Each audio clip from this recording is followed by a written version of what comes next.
Kofe onkologiya kelib chiqish xavfini kamaytirib beradimi?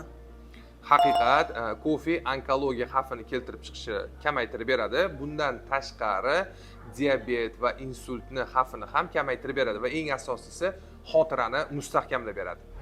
Kofe organizmdan kalsiyni yuvib tashlaydimi? Bu haqiqat emas.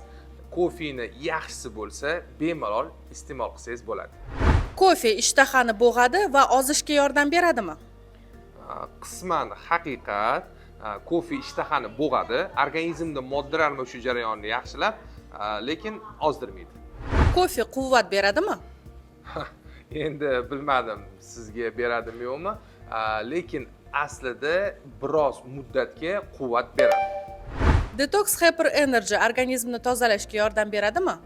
Bu 100% haqiqat. Hyper Energy Detox organizmni tozalashga yordam beradi.